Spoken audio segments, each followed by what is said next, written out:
बिस्मिल्लाहिर्रहमानिर्रहीम। अस्सलाम वालेकुम नाज़रीन, नहमदुहु व नुसल्ली अला रसूलिहिल करीम। 30 पारा 30 डेज के सिलसिले के एक और प्रोग्राम के साथ खुश आमदीद। नाज़रीन, आज बारी है 18वें पारे की और 18वें पारे का नाम है कद अफलहा। इस पारे में 3 सूरतें हैं, सूरह मोमिनून मुकम्मिल, सूरह नूर मुकम्मिल और सूरह फुरकान का इब्तिदाई हिस्सा। सूरह मोमिनून में 7 बातें ये हैं: इस्तिहकाक जन्नत की 7 सिफात, तख्लीक इंसान के 9 मराहिल, तौहीद, अंबिया के किस्से, नेक लोगों की 4 सिफात, ना मानने वालों के इनकार की असल वजह और क़यामत। अब आते हैं इनकी शॉर्ट डिटेल की तरफ। जन्नत का मुस्तहिक बनने की 7 सिफात कौन सी हैं? ईमान, नमाज में खुशू, बुराइयों से बचना, ज़कात, पाक दामनी, अमानतदार और नमाजों की हिफाजत। ये है 7 बातें। फिर है तौहीद। आगाज सूरत में तौहीद के 3 दलाइल हैं। नंबर 1 आसमानों की तख्लीक, नंबर 2 बारिश और गल्ला जात, नंबर 3 चौपाए और उनके मुनाफा। नेक लोगों की 4 सिफात: अल्लाह से डरते हैं, अल्लाह पर ईमान रखते हैं, शिर्क और रिया नहीं करते, नेकियों के बावजूद दिल ही दिल में डरते हैं कि उन्हें अल्लाह के पास जाना है। फिर है क़यामत। रोज़े क़यामत जिसके अमाल का तराजू वज़नी होगा वो कामयाब हुआ और जिसके अमाल का तराजू हल्का होगा वो नाकाम हुआ। यहां पर सूरह मोमिनून मुकम्मिल हो जाती है।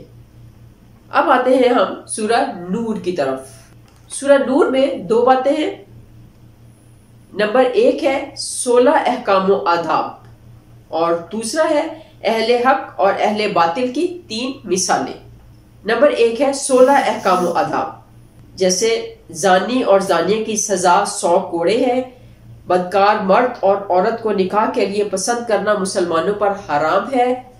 फिर आकिल, बालिग और पाक दामन मर्द या औरत पर बगैर गवाहों के जना की तोहमत लगाने वाले की सजा 80 कोड़े है।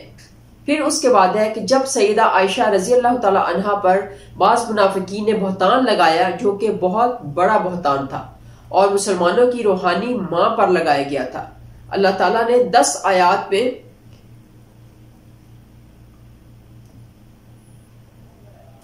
इस वाक़े का जिक्र फरमाया है। इन आयात में मुनाफिकीन की मुज़म्मत है और मुसलमानों को तंबीह है कि आइंदा कभी इस तरह के बहतान तराशी में हिस्सादार ना बने और हरम नबूवत की इफ़्फ़त व अस्मत का ऐलान फरमाया है। फिर किसी के घर में बगैर इजाजत दाखिल ना हुआ करें, आंखों और शर्मगाहों की हिफाजत करें, निकाह की तरगीब दी गई है और अल्लाह के रसूल को ऐसे ना पुकारे जैसे आपस में एक दूसरे को पुकारते हैं। इन सारी बातों का बयान हुआ है सूरह नूर में। फिर है अहले हक और अहले बातिल की 3 मिसालें। पहली मिसाल में मोमिन के दिल के नूर को इस चिराग के नूर के साथ तशबीह दी गई है जो साफ शफाफ शीशे से बनी हुई किसी कंदील में हो।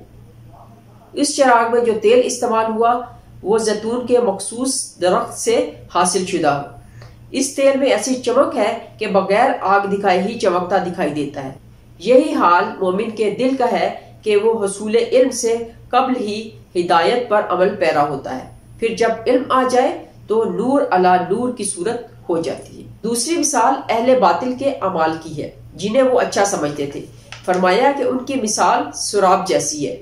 जैसे प्यासा शख्स दूर से शराब को पानी समझ बैठता है, लेकिन जब करीब आता है तो वहां पानी का नामो निशान भी नहीं होता। यही हाल काफिर का है कि वो अपने अमाल को नाफे समझता है, लेकिन जब मौत के बाद अल्लाह के सामने पेश होगा तो वहां कुछ भी नहीं होगा। तीसरी मिसाल में उनके अकायद को समंदर के तह बतह तारीकियों के साथ तशबीह दी गई है, जहां इंसान को और तो और अपना हाथ तक दिखाई नहीं देता। यही हाल काफिर का है।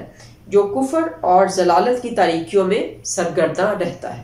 یہاں پر سورہ نور مکمل ہوتی ہے اور اب آتے ہیں سورہ فرقان کی طرف۔ اس میں بھی 4 باتیں ہیں: توحید، قرآن کی حقانیت، رسالت اور قیامت۔ نمبر 1 ہے توحید۔ اللہ جو آسمان اور زمین کا بادشاہ ہے، نہ اس کا کوئی بیٹا ہے اور نہ کوئی شریک۔ اس نے ہر چیز کو پیدا کر کے اس کو ایک نپا تلا انداز عطا کیا ہے۔ پھر ہے نمبر 2 قرآن کی حقانیت۔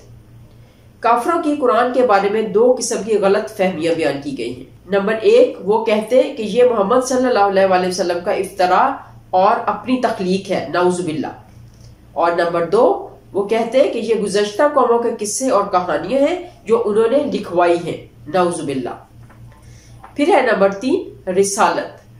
کفار کا خیال تھا کہ اول تو رسول بشر نہیں ہوتا، فرشتہ ہوتا ہے، اور دوسرے دنیاوی لحاظ سے خوشحال لوگوں کو نبوت اور رسالت ملتی ہے۔ اس باطل خیال کی تردید واضح دلائل سے کی گئی ہے۔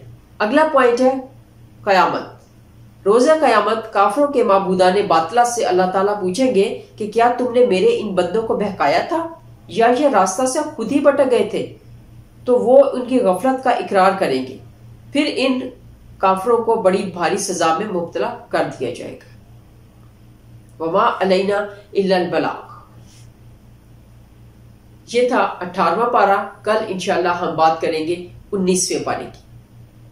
اللہ تعالی ہم سب کو قرآن پاک کو پڑھنے، اس کو سمجھنے اور اس پر عمل کرنے کی توفیق عطا فرمائے۔ تو ہمیں یاد رکھیے گا اور بیماروں کے لیے بہت دعا کیجیے گا۔ اللہ حافظ۔